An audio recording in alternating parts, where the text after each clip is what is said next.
Philistine curses David and vows to feed the Israelites' flesh to the birds and the wild animals. Smack talking is one of his fatal mistakes. Never brag in a fight.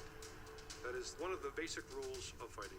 David was listening and saying, okay, this guy's talking trash, and as soon as he makes a move, I want to put him down.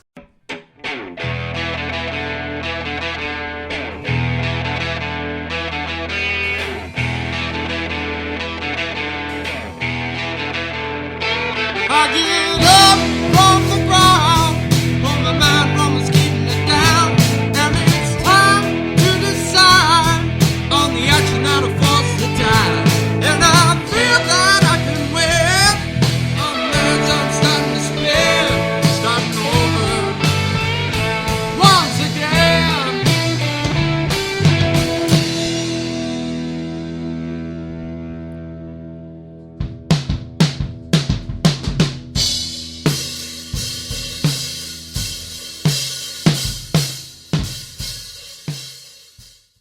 Welcome to the Starting Over Podcast. I'm your host, Edward Shelton, aka Dark Logos, and this is the show where we look at the strategies, tactics, and mechanics behind the game of heroclix. Today, we're going to continue somewhat of the inside of your head and just some more philosophical paradigm stuff. And I know some folks will be like, get to the heroclix parts. Talk about the figures, slay the Thanos, slay the Sky Tyrant. O Lord of the Mountain, come down and grant us your wisdom so that our kingdom once again can flourish. And as much as I would like to be that sage, there's enough people giving out pointers about the meta in that direction. And so I would tell you, like my investment YouTubers say, do your own research. Just playing off of the last video, do your own research, and you'll find things that you didn't know were there. So, anyway, let's go ahead and talk about today's show, and it's reevaluating the David versus Goliath setup. Okay, reevaluating David versus Goliath setup. I was listening to the sermon of my pastor, a sermon he did a couple of weeks ago today, because sometimes you just need something to calm your nerves before you start work, and sometimes you need to listen to stuff to calm your nerves while you're doing work, and what ended up happening as I was listening to the sermon, he was talking about reevaluating David and Goliath. And one of the key things he said about Goliath is Goliath cared more about the downfall of Israel than Israel cared about the downfall of Goliath. Okay? Goliath cared more about the downfall of Israel than Israel cared about the downfall of Goliath. And he went on to elaborate and say, your enemy is defeating you because they care more than you. Your enemy is defeating you because they care more than you. And I was faced with this sort of philosophy, like straight on, because I ended up hearing somebody say at a tournament that, hey, Edward, everything that you're building is, you all are Phoenixes, you're the Goliaths. Nobody likes Goliath. And then I come back and, at first it's frustrated. But in listening to the message, I was able to sort of recall and say, like, you know what? Maybe, just maybe, some of the reasons why we win more, or some of the members win more, is because they care more. And when we take it to your local level, how much do you care about winning? Now, I'm not asking for it to consume your life.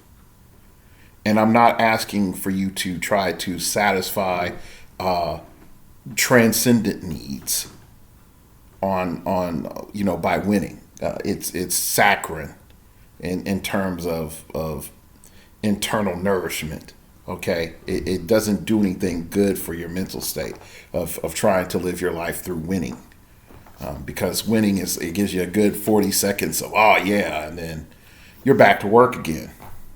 You got and sometimes you get a day and that's it. One of Kasparov's mentor's wife, his mentor passed away. Kasparov got his last world championship in chess.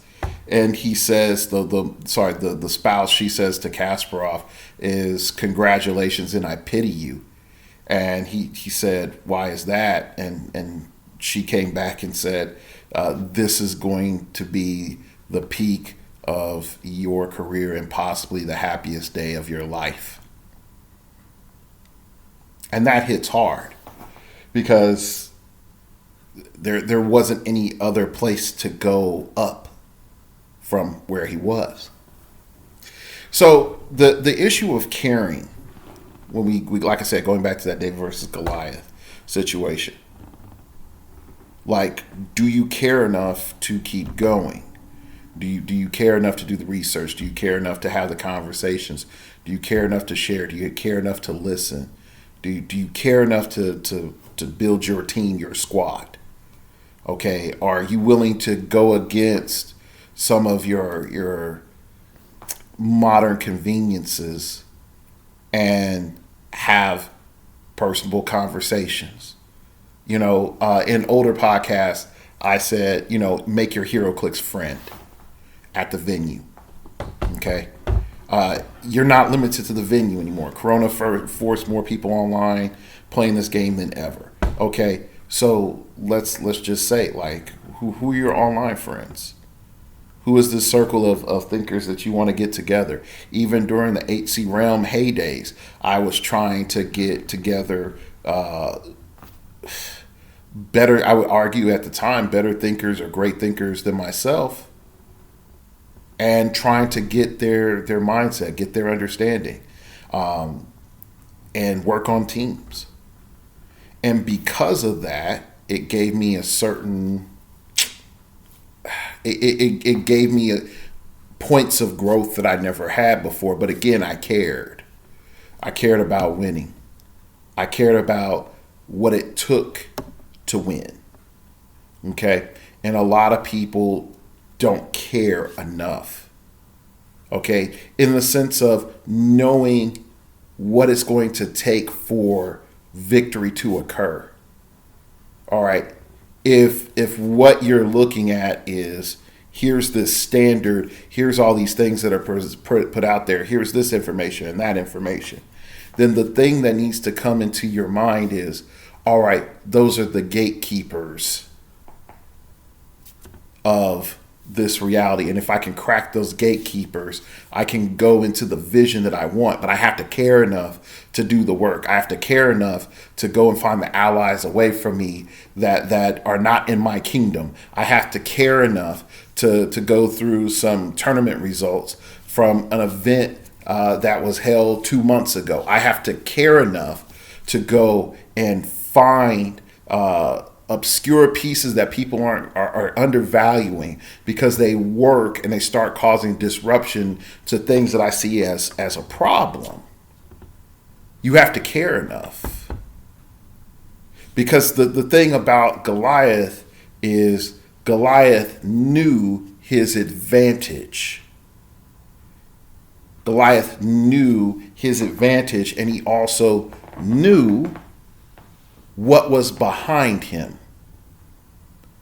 Goliath knew what was behind him. Okay, and a lot of people don't think about this. And I'm going to get to the David in soon. But when we go back to this encounter, okay, Goliath knew his purpose. He was raised to be a warrior. He is surrounded by other large individuals. His brothers are giants. Okay? He is in a situation which is forging his path forward, knowing that a conflict is inevitable. He bears the culture and the gods of the Philistines, and there's an army behind him with all of the modern weaponry empowering and backing up Goliath. Their courage is reinforced by the morale of Goliath. A lot of people don't understand. They think that Goliath was a self-forming entity that just appeared for an analog of challenge in a story. But when we start looking at the personhood behind that, it's easy to see that he's not a self-made man. The king of the Philistines didn't put him out there just as a showpiece.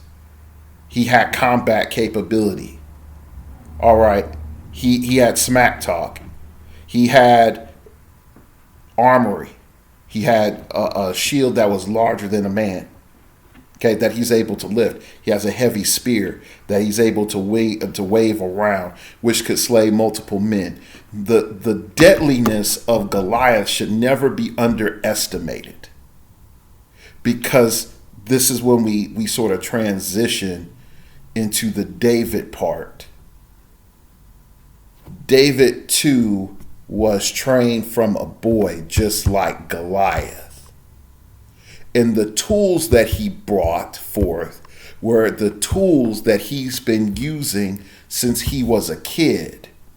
And the problem, like I said, going back to the Attack of the Clones, is people want to take the shortcut and put on somebody else's armor, just like what Saul tried to do with David. He tried to put his heavy armor on this spry little boy, and it didn't work.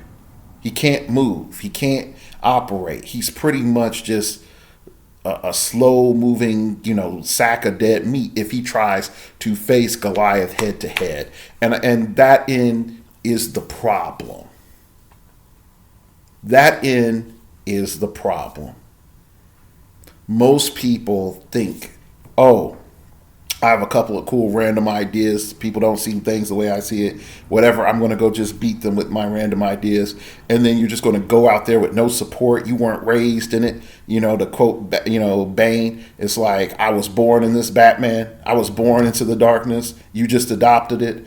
Okay, what were you born into? What are your God-given gifts? What are your skills and attributes that you have that you're born into? How do you see things? And who is around you to praise you for it, to fortify it so that you're a better player, so that you're able to get your goals?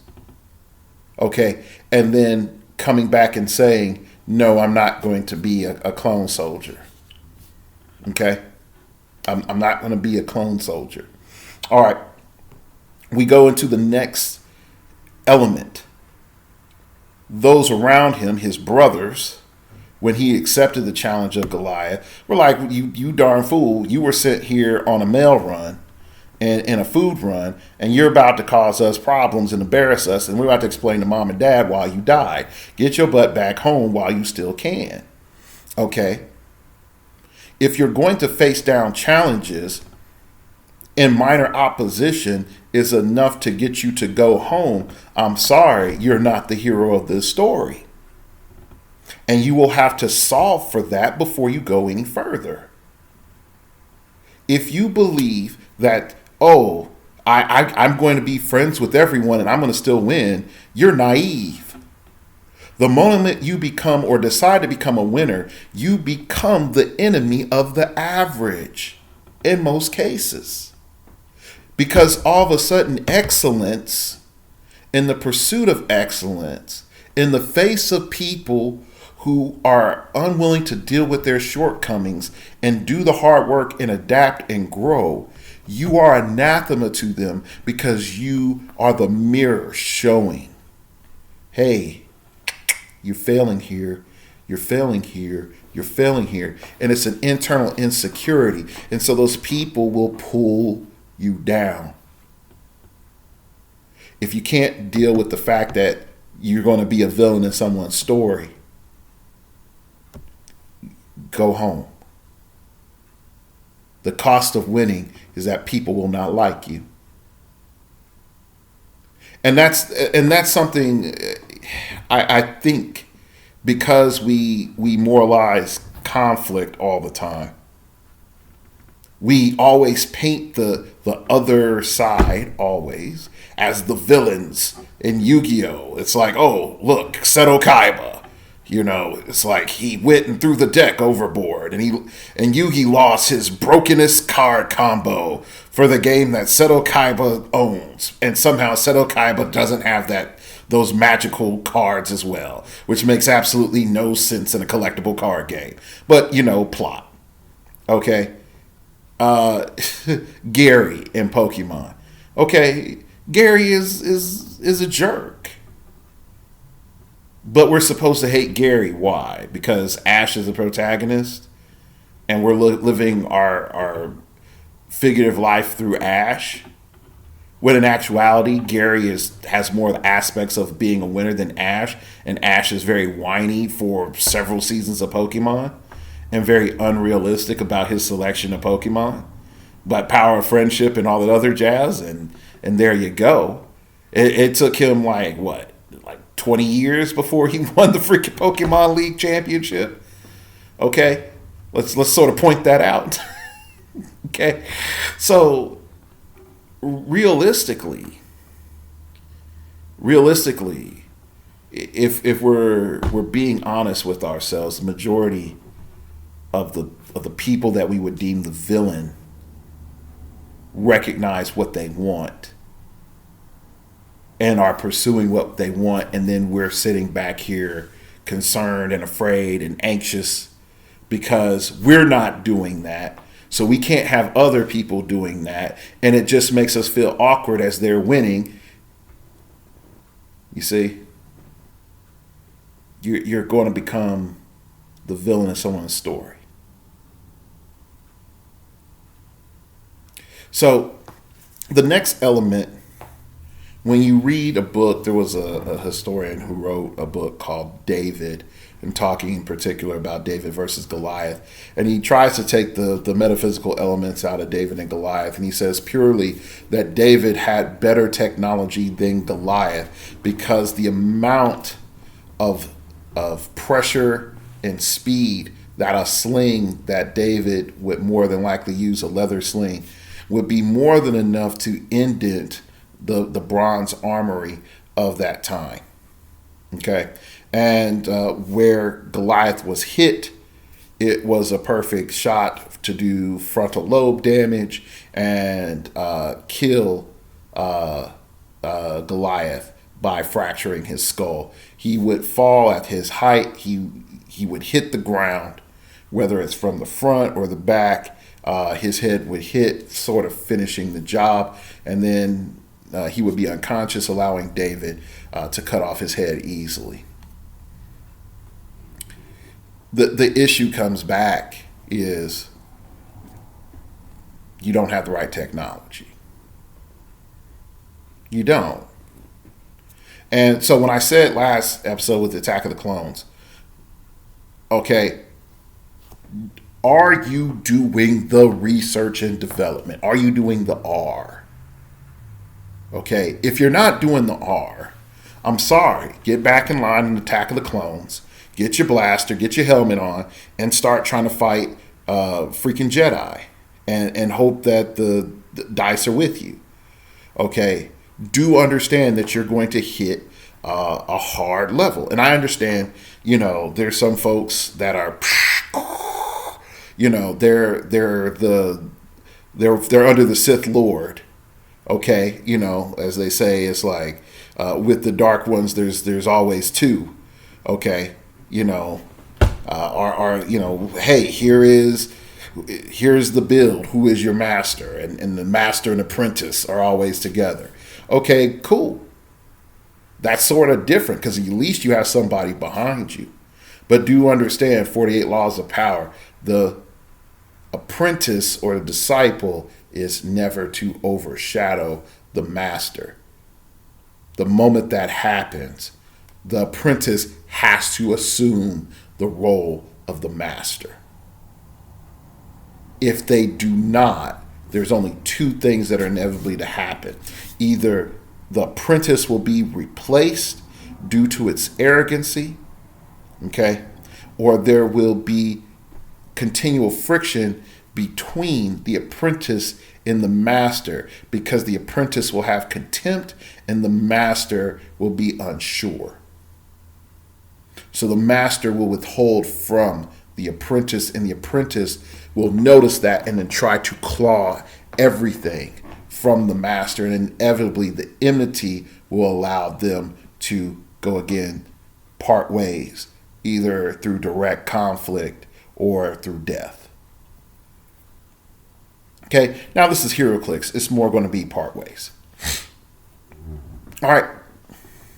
So, going back, do you have the technology? But also, too, are the tools that you wielding, are these the same tools that you've been wielding through life? Okay. If not, then I'm sorry, you're going to have certain problems. You just are. And yes, one can adopt a weapon or a fighting style and all this other stuff. That takes training. But again, that comes back in the research. That comes back in the development. That comes in those rough times, that lifting weights to get that bulk. But, you know, folks want to have a pair of dice and a dream. And that's going to be it. But that's not how life works. So we go to the next element with David. Is David brings back the element of which Goliath presented him with. Goliath is saying that he's doing this, this, and this in the name of his gods. And David pretty much says, look, how dare you, like, don't put your, keep my God out your mouth, son. And you have no covenant with my God. And on this day, I'm going to pretty much lay you flat and you're going to be 6 feet under. Now, again, I'm hood summarizing this right now. Okay. I could quote it, but then some folks might be offended. So the issue comes in at that moment is he has a confidence in the internal things, the eternal, E-T-E-R-N-A-L, and the internal, the I-N-T-E-R-N-A-L things that he's basing his interaction on. Like if you don't have a strong sense of self, or you are in a point of personal transition, it's hard to root the core of yourself. It really does become hard to root the core of yourself, because what ends up happening is if you are a people pleaser, it offers no nourishment. If you are completely selfish, there is no one to renew you. If you're constantly paranoid, everyone is an enemy. If you're ever trusting, you're surrounded by serpents. There's a point in which you have to separate things out. There's a point in knowing who you are, of saying it's like, I'm about this, I'm not about that. These other things can go away. These things are allowed to go this far and no further. And if you can't say that, you have problems. Now, I know some folks will be like, I don't got time, I don't got this, that, and the other. I'm like, look, man, you have a ride home. You have time to think. Do you have that time that you have on the toilet? You have time to think. You're in the shower, you have time to think. You're brushing your teeth, you have time to think. instead of looking at your phone, put the phone down and have a Selah moment and think about that. Okay? So when we go back to these pointless mental empty calories in our life, start taking inventory. Because a lot of champions got hindered by Netflix. A lot of champions got hindered by Facebook. A lot of champions got hindered by Twitter. And their potential realities will never be seen because they're focused on the shadows on the wall. They're focused on the stuff that doesn't matter. And later on in life, in their 50s and 60s, they're going to say, I could have been a contender if only I had let the BS go. And therein lies the problem. You're not the system that we are in is not designed for you to get to that clarity until it's too late. You're designed to be a work cog, and that's it. You're as some of the cyberpunk stuff that I played is like you are the wage slave, and slaves do not get to do higher level thinking. And some of you might say, like that's harsh, Dark Lotus. I'm like, look at your standard diet of what is promoted to you. You're taught to consume and not be a customer. You're taught to think about taste and not nutrition. And if by God that nutrition is bitter, you'll forfeit your health for taste. And then blame somebody else for making the food so good. Want to have great relationships, but don't want to read books about it or go to counseling. This is our culture. So again, are you born in the darkness or just adopting it? If you're going to reject who you are and recenter yourself on something solid, that takes work. If you're going to reground yourself and say, these are my tools now, that takes work because you have to re-beat down your instinct. You have to reforge your neurons in your mind. You have to take in a massive amount of personal pain and some level of disassociation because you have to shed off a old self so that the new self can exist, because the two are in contradiction to each other. You cannot be moving forward towards progress and victory while maintaining mindsets and views that lead you to defeat. You have to adopt one or the other. Literally, you have a house divided within yourself. It cannot stand. One must win, and your failure to pick is to pick the past. Your failure to pick is to pick the past. And it's the comfortable thing to do. So, David knew who he was. When you put your jersey on, when you put your team shirt on, what does your shirt mean? I know when I put that Phoenix Nest jersey on, it means winning. It means high fashion. It means banners on the wall. It means hours put in. It means high level commentary. It means I am King Kong when I walk in. That's what it means. What does it mean when you put your jersey on? What does it mean when you put your shirt on? With your number on your back and your name there, you can't run from who you are then. You are wearing flags and you're in position to fight. What does it mean? If it doesn't mean anything to you, you already don't have a sense of self in it.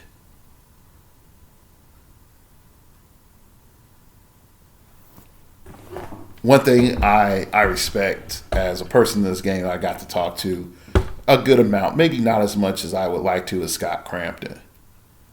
And when he told me the whole point of having the bowling shirts was something to separate us, he was like, it was something to separate us from everybody else, something to unify us, and something that was comfortable. So every time you see a 4 points person, you see the bowling shirt, you already know it's 4 points. You could say like, well, those 4 individuals are famous, and it wouldn't, no matter what they wear, people would know. No. The moment they put those bowling shirts on, you already know they're ready for war. They're not out. You're not seeing, Scott or Ed or Isaac out at Starbucks wearing a 4 points jersey. Bowling shirt. No. When you put that on, it's wartime. It's combat time. It's time to play. It's about banners on the wall. It's about another ring. It's not even Thanos level. It's running double infinity gauntlets at that point. Okay? That's a different level of thinking and being than most folks want to deal with. Because your Goliaths care more than you do about your defeat.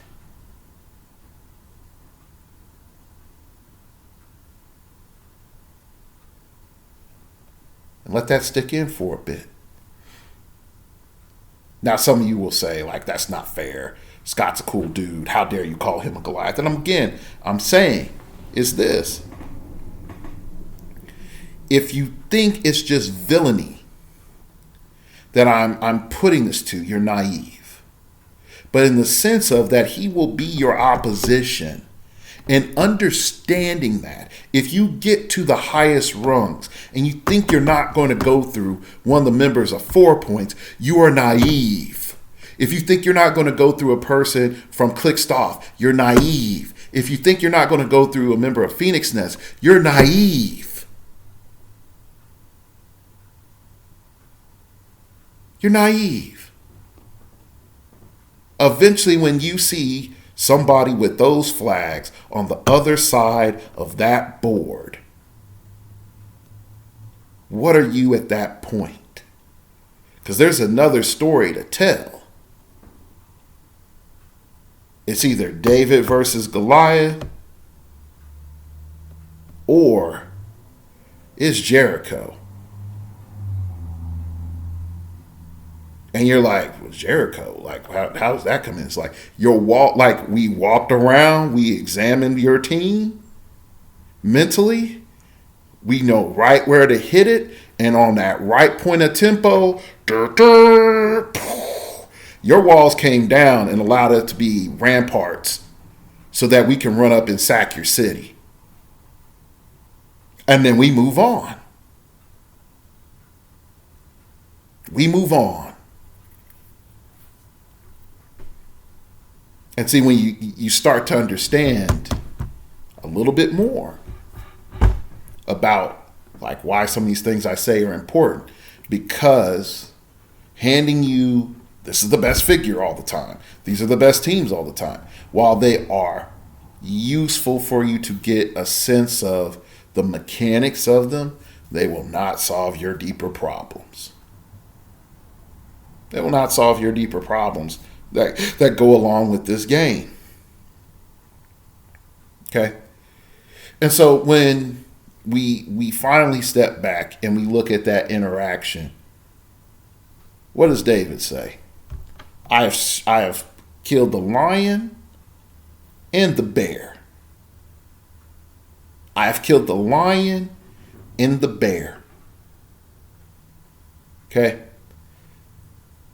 Some people have never taken time to use their weapon of warfare to fight anything. Anything of stakes, anything that's serious, anything that could actually wipe them out. For a majority of people, they will get up and brag about all the people that they have defeated on shows. Look, I go into my venue and I beat up a bunch of folk. Yay, look at me. But did you test any of your tools? Or were you just borrowing somebody else's armor? Like, let's be 100. I mean, it's the meta, bro. It's the meta. Like, no, but are any of those your tools? Did you actually slay the bear, or did your big brother do it? Did you actually slay the lion, or did your daddy do it? Did you actually go out and do the fighting, or was it that you are a member of a high noble family and your servants did it? One story I was listening to, there was a noble who kept using his family name, and the protagonist says, it's like everybody knows who your house is, but the issue comes in is everyone fears your father, but no one fears you. And that's a lot of people. That's a lot of players. Because when you're doing that Attack of the Clones, is who's your progenitor? Who is your DNA based off of? I might fear that guy. I really don't fear you. And even then is, I may not even fear him. So what even less do I consider of you? Folks don't think about that. What have you been fighting with your tools? What have you slain with your tools? What can you bring to that future fight in your tools? Because here's the thing. If you're saying like, man, Dark Logos, the only thing that I have is the ability to keep on going and push it. That's better than the people that quit and want to drop out an event. It's better than the people that got hit with their main attacker got hit and somewhat crippled, and then they give up the game internally. Because here is the issue when all is said and done. Most folks want to win. Most folks want to be victorious. Most folks want to be the king. Most folks want to be the ruler on high and have no pain. And have to not go through fear and not have to go through doubt and not have to go through the potential of loss and even go through losing and getting up again, losing again and getting up again to try to get something, a modicum of survival.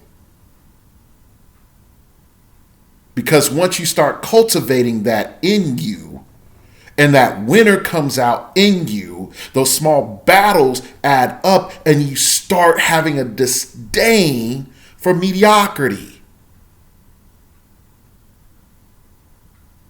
That clone DNA is not compatible. That clone DNA is not compatible.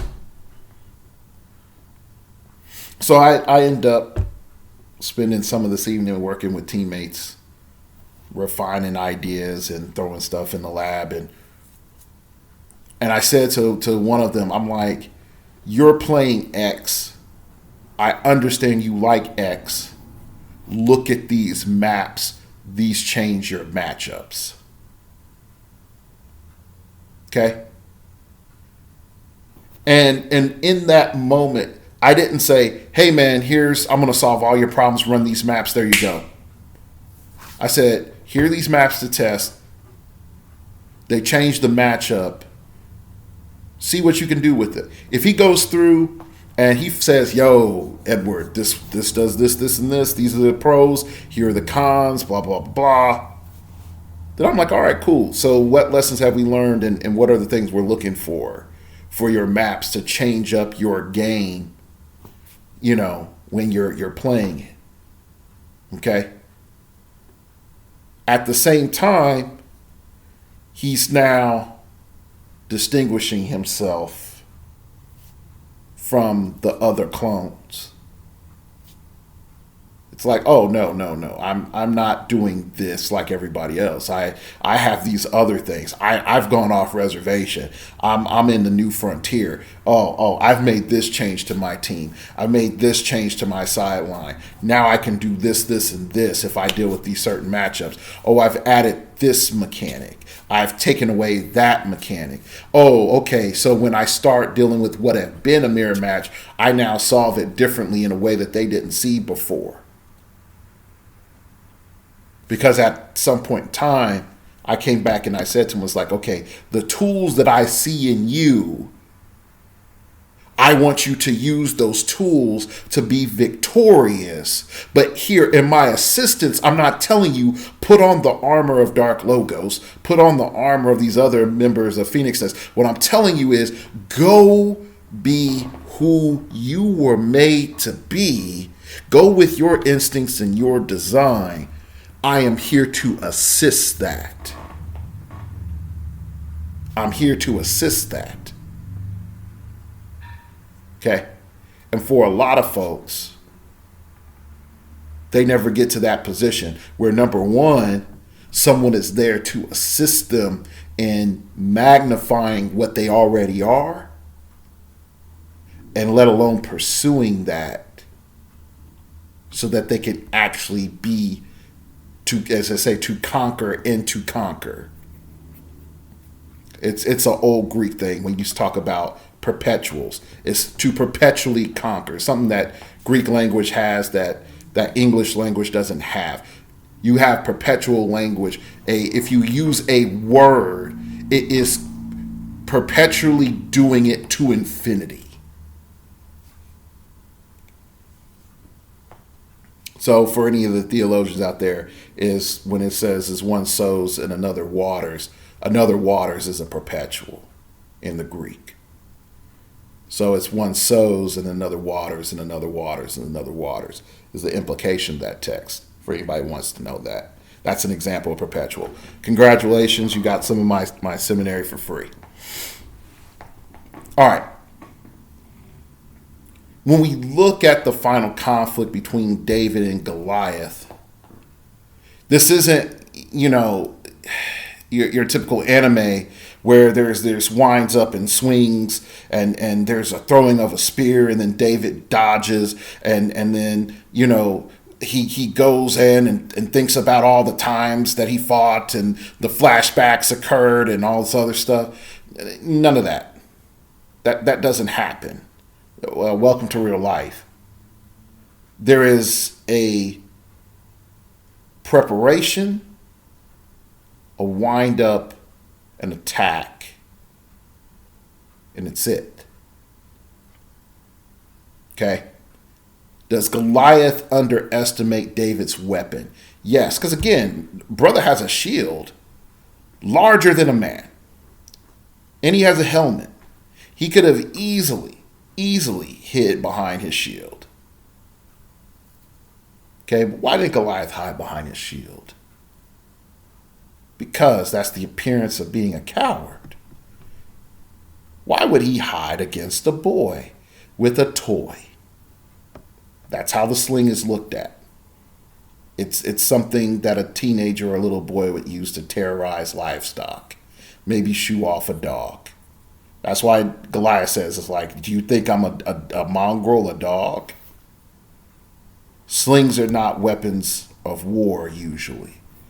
At least not something that one would do in direct combat, not even in one-on-one duels. Okay? So now we have a fight. And the fight is ended abruptly and quickly. Why is it ended abruptly and quickly? First and foremost, there's an underestimation that Goliath has towards David. Second of all, there is, again, David using the tool that he has been using since he was little. David has a confidence in his skill, whereas Goliath is continuing the goal of berating the armies of Israel. Okay? Goliath is not on purpose. Goliath is still, he hasn't shifted from, okay, this is early game, now we're mid game. Goliath is still equipping. David is already deployed, about to get the alpha strike on.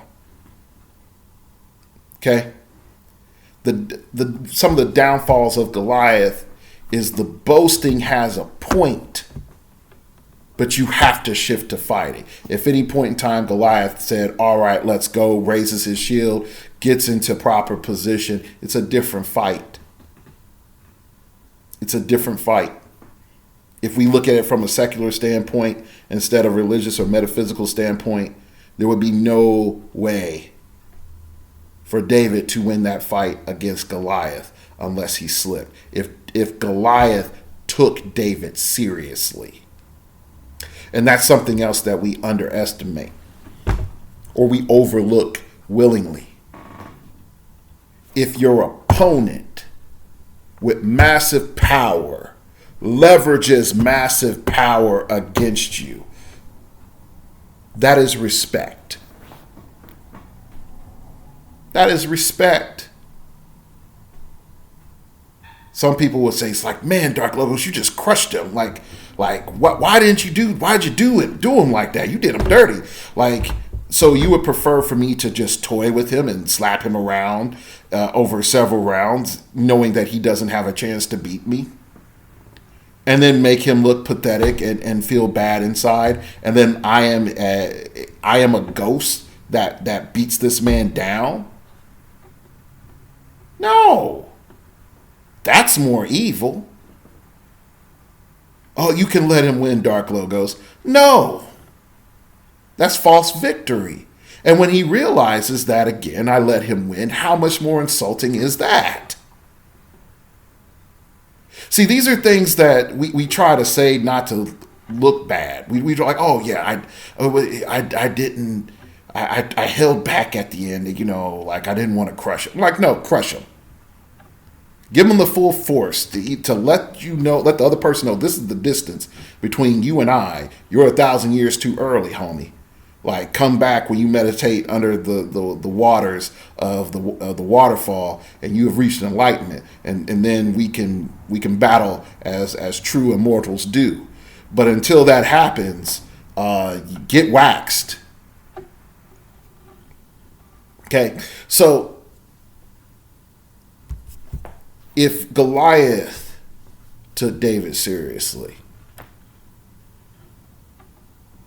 David could have died, and we would have had a complete different theological history.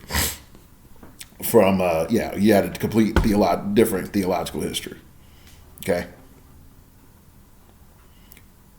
but David was serious the entire time.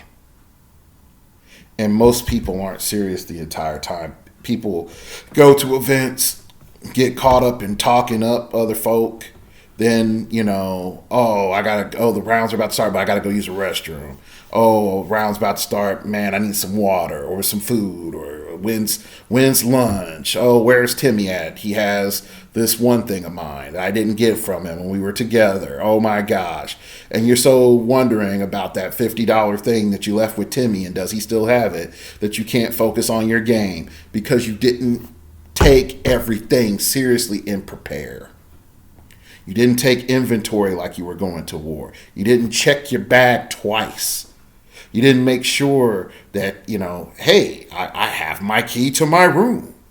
Or I know where we're meeting up. I know where my clicks are at. I know where my line of sight is at. They're all here. I know where my tokens are at. I have this many tokens. I've already pre-counted my cards. They're sealed in this thing. Okay? Folks, again, I can just be any sort of way, and that's fine. And the world will accept me. The world will accept you, but again, the world doesn't mean that you're going to win. And that's the problem. People think, oh, well, the world accepts me, therefore the world will let me win. No. You gotta bend the world. If you believe that by some magical grace The world's just going to accept you and let you walk through it with no problem. The only way I can say that is you're a hot chick. And then once you get a certain age and you're no longer hot, then you're back in reality with the rest of us. But those are the only people that usually get that type of leeway. Now someone say, like, he's sexist. But I'm like, but it's true. It's true. Average chicks don't get treated the same as hot chicks. I'm just saying. But we're not going to talk about that. So we go to the conclusion of the David versus Goliath scenario. And there's two parts in the conclusion. The first part is David takes the sword of Goliath and beheads Goliath with his own sword.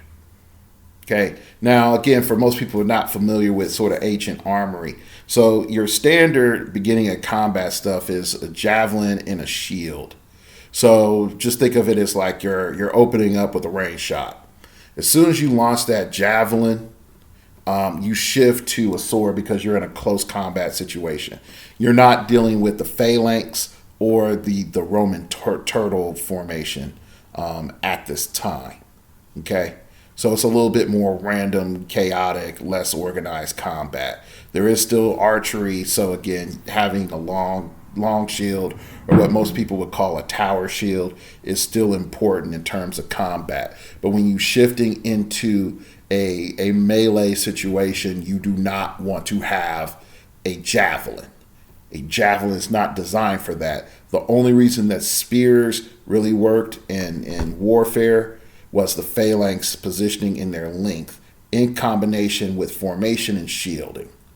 Without that, spears really are hard to wield in an open field of combat. Okay, there's too many things that can go wrong than right. All right, if you're in small combat and small skirmishes, spears can be a little bit more advantageous in some situations, but when you're talking about massive warfare, good gosh, no. You can't keep 10 men away with a spear. In a small skirmish of like 5 to 8 individuals, you can keep 1 to 2 men away with a spear and maintain distance and attack and retreat. You really cannot do that on a battlefield that's fully waging war. So again, Goliath is prepared for war to happen at any moment. Okay. So after he is knocked the hell out and he's on the ground, David takes his weapon and decapitates him with it. I like to think of this as mind control and heroclix. Because functionally, to a degree, it is. But being able to make your opponent's own team their worst enemy, whether that's through map, whether that's through positioning, whether that's through mechanics, it's essential. Okay? You have to put your opponent through that level of discomfort, because if they fail to go through it, they'll maintain confidence. And by shaking most people's confidence, you got them out of the game initially. Now, some people, you try to shake their confidence, they get mad and they get more determined. So you have to be a little bit more measured with that, because that can backfire on you. Okay? But he takes his weapon. David takes Goliath's weapon, decapitates him. And then the Israelites' morale is super high and they attack. And they rout the Philistines. Now, some folks would say, why didn't they just do this before? Goliath is just one man. And this could have gone that way. I was like, not exactly. So, again, let's go back to morale. What's up with the Israelites? Their morale is down. Let's go with the Philistines. Their morale is up. That does affect combat. What's in your head before you play? Can you turn off the world before you play? If not, you're not controlling your morale. You don't have an internal power source, a dynamis, to keep you going. You might have the logic and the information and all the stuff on PowerPoint and spreadsheets and everything, but you don't have something that's going to power who you are.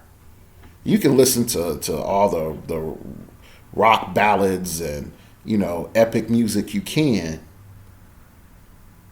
but if you don't have that internal fuel, if you don't have that thing that is beyond just being there, if you don't have that drive, if you don't have that thing that's going to keep you up and going and courageous, I'm sorry. You will hit a wall, and that wall will come sooner than later.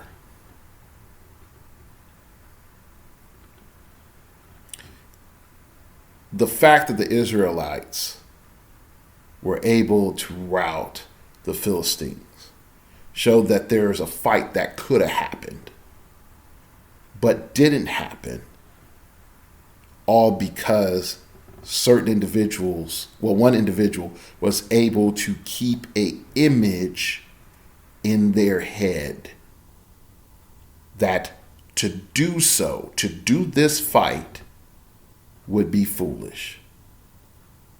They didn't want to surrender, but they didn't want to fight, and it left them in the land of indifference. Welcome back to being the attack of the clones. You want to press against the meta and press against the standard play and what's being promoted, but then you're afraid that you won't be able to defeat the people that are promoting it, and you don't know what to do. So congratulations, you put on that stormtrooper outfit and you got that blaster and you say, I can't beat them, so I'm going to join them. But, welcome to the empire. That's pretty much it. The inability, going back to what I said, previously, when you have your older self that is where you are now, and then you have that person that you're trying to be, indifference is choosing the past. Indifference is choosing the past. And the same thing here at the end. The Israelites' indifference is choosing the past of day after day after day after day after day of beratement and a erosion of self. And eventually, if David didn't show up, that army was going to break. You were going to have people that were going to go AWOL. It's guaranteed. Because they didn't have the things inside to fortify themselves. They didn't have the courage to take on things. And they believed the absurdity that challenging Goliath was impossible. Better yet, challenging Goliath and winning is impossible. And so going back to the meta-analysis, you can listen to me and I can tell you a whole bunch of stuff. You'd be like, Dark Logos is crazy. He's smoking that stuff again. He's telling us that all of a sudden elixir is the key to victory. Oh my gosh. Wow, that's some classic Dark Logos there. That's fine. But if other folks end up telling you, you cannot cross this wall, you cannot, go through this river, you cannot get to the top of this mountain, do you believe them? Do you really believe them? Have you already been limited then? And therein is the point. Therein is the point. If you believe that it cannot, that river cannot be forged, that mountain cannot be climbed, you have chosen indifference. You have chosen the comfort, and you will go here and no further. And that's your choice. But all in all, on the other side is a Goliath saying, you're not going to come over here. You suck. I stomped over you, your mama, your daddy, your cousin, and them. And you're sitting there in that point of indifference of, I want to go over there and fight that Goliath, but there's that river. He's on the top of that mountain, but I got to climb that mountain. Because pain and frustrations and a lot of other things are in between here and there. And humans, fundamentally, are energy conserving beings.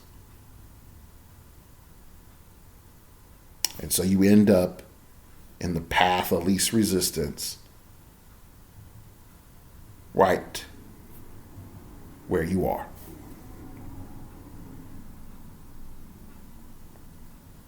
So that's today's show. I know a lot of you are like, "Yep, that's deep. I might have to listen to this again." Or some of you be like, "Yeah, we lost half the viewers about at the 10-minute mark." There we go. He's talking about David and Goliath. Oh my gosh. I'm in Sunday school with dark logos. Oh my gosh. How did this happen? I came for heroclix. He took me to church. But yeah. So let's sort of get back to it. You can email me at startingoverpod. You can email me at startingoverpodcast@gmail.com. At startingoverpodcast@gmail.com. Keep it piffy, keep it interesting, keep it awesome, baby. Let me know what you think of the current show. You can follow me on Twitter. It came from outer space. And it told me my man Brandon Burney, he's been looking for me to bring back my Twitter. But Twitter's been saying it's sort of rough out there in these streets with Brother Elon there. And everybody's trying to light it on fire. So Twitter's been hiding low for a while. Also, too, I'll just be honest. It's like I've tried to get YouTube synced back up with Twitter. I don't know what happened. I realistically don't know why it's not putting the episodes out on Twitter. So I don't know. Anyway, but that's it for today's episode. I'd like to thank you all for listening. And remember, we all have to start over sometime.